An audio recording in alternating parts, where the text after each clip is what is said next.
नमस्कार आदाब, आप देख रहे हैं डीएस समाचार। सच बोलता चौथा स्तंभ। रायबरेली महिला की पीट कर हत्या के बाद बवाल, बसपा प्रतिनिधिमंडल पहुंचा गांव।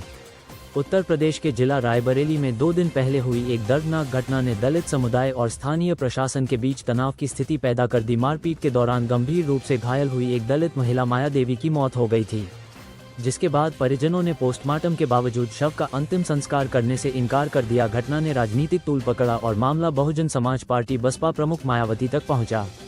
आज बसपा का एक प्रतिनिधिमंडल मृतका के गांव पहुंचा, जिसमें प्रदेश अध्यक्ष विश्वनाथ पाल भी शामिल रहे। उन्होंने पीड़ित परिवार से मुलाकात कर संवेदना प्रकट की और हर संभव मदद का भरोसा दिया। प्रतिनिधिमंडल ने परिजनों की ओर से 1 करोड़ रुपए की आर्थिक सहायता और सरकारी नौकरी देने की मांग का ज्ञापन एसडीएम को सौंपा। इस मौके पर गांव में कई थानों की पुलिस तैनात रही। एडिशनल एसपी संजीव कुमार सिन्हा खुद मौके पर मौजूद रहे और हालात पर नजर बनाए हुए थे। काफी मान मनोबल और आश्वासन के बाद परिजनों ने महिला का अंतिम संस्कार किया। रायबरेली से राजेश सोनी की रिपोर्ट। हमारे चैनल को लाइक एंड सब्सक्राइब करना ना भूले।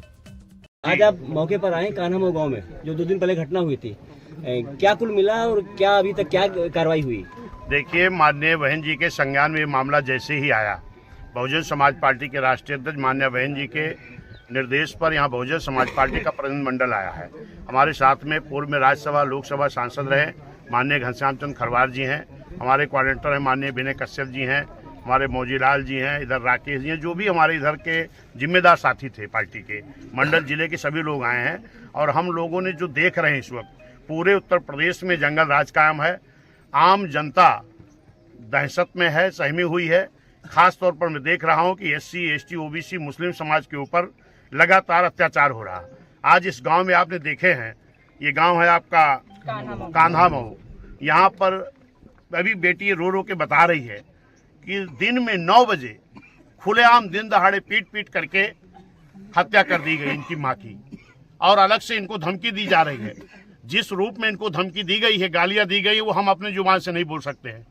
मैं माननीय मुख्यमंत्री जी से इस बात की मांग करता हूं कि ये जंगल राज कब तक चलेगा और इसको रोकना चाहिए मुख्यमंत्री जी को। और जो ये मृतक हैं माता जी हमारी, ये बेटी का कहना, क्योंकि इनका घर देख रहे हो ना, गरीबी की स्थिति में है। हमारी माननीय मुख्यमंत्री जी से मांग है कि इस परिवार को न्याय दें। पहले तो जो 7 नामजद मुलजिम हैं, इनकी गिरफ्तारी होनी चाहिए, क्योंकि अभी तक 2 मुलजिमों की गिरफ्तारी हुई है। अभी यहाँ एसडीएम थे, सीओ साहब मौजूद थे, मैंने उनसे बात किया है। इन्होंने कहा मैं तत्काल टीम गठित किया हूं, मुलजिमों की गिरफ्तारी कराएंगे। क्योंकि माननीय मुख्यमंत्री जी अक्सर कहते हैं कि मुलजिमों को मैं पाताल से ढूंढ कर निकालता हूं। तो इस सरकार के जो यहाँ प्रशासनिक अधिकारी हैं, इनसे मेरी मांग है कि तत्काल मुलजिमों की गिरफ्तारी करें और इस परिवार को सुरक्षा मुहैया कराएं। क्योंकि यहाँ पर ये बेटी और इनका बेटा मौजूद है।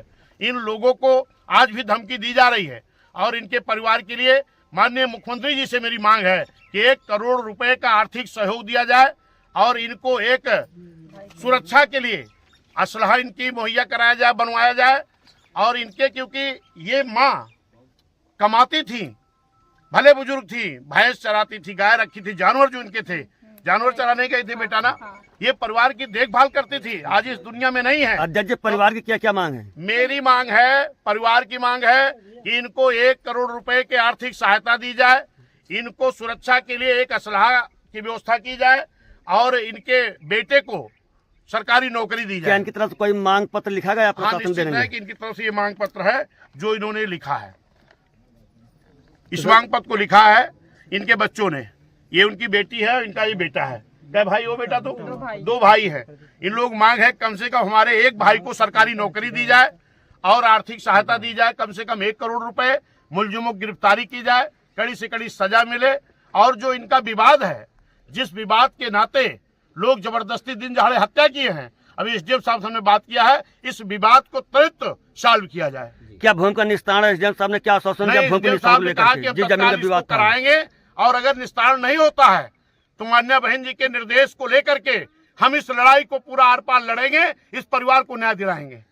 सर कहते हैं कि अगर न्याय देर से मिलता है तो भी अन्याय बराबर होता है। सर निश्चित है, ये अन्याय है। अगर दिन दहाड़े इस तरीके से हमारे गरीबों की हत्या हो रही है और इसको सरकार रोकने में नाकाम है, ऐसी सरकार को रहने का कोई अधिकार नहीं होता है। आज मैं देख रहा हूं पूरे उत्तर प्रदेश में, चाहे कौशाम्बी में हुआ, एक बेटी के साथ एक रेप हुआ था, हत्या होता, उसके बाद मुलजिम रिहा कर दिया जाता है। बड़े बड़े मंत्रियों के दबाव में अभी आपके बांदा में एक 3 साल की बेटी के साथ रेप करके हत्या कर दी जाती है। आज हमारी मां की एक हत्या कर दी गई दिन दहाड़े। क्या हो रहा है? क्या कर रहे हैं माननीय मुख्यमंत्री जी? खाली अपनी फर्जी पीठ थपथपाते हैं कि आतंक खत्म हो गया, गुंडे खत्म हो गए, लेकिन लगातार गरीबों के ऊपर अत्याचार हो रहा है। इस अत्याचार को माननीय मुख्यमंत्री अगर ये परिवार को न्याय नहीं मिल पाएगा तो आप लोग आगे क्या न्याय करेंगे? नहीं मिलेगा तो बहुजन समाज पार्टी के नेता माननीय बहन जी के निर्देश पर जो लड़ाई होगी वो बहुजन समाज पार्टी लड़ने का काम Thank करेगी। you. न्याय दिला करके ही हम लोग दम लेंगे। बेटा हम लोग आप साथ हैं और इनकी जो मांग है ये इन्होंने लिखित में दिया है।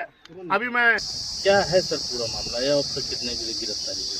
ये किरो थाना क्षेत्र अंतर्गत ये जो कान्हामऊ गांव है, यहाँ पे एक विवाद हुआ था। भैंस चराने को दो पक्ष जा रहे थे, इसी पक्ष में कुछ वाद विवाद हुआ और झगड़ा हुआ।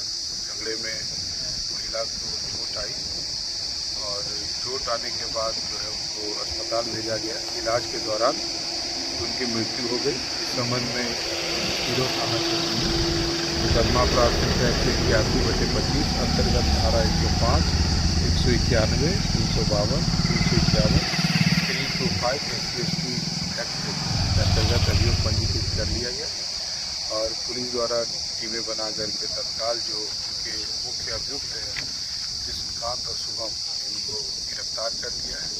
अन्य नामजद अभियुक्तों को भी साजिश क्रम में कार्रवाई की जाएगी।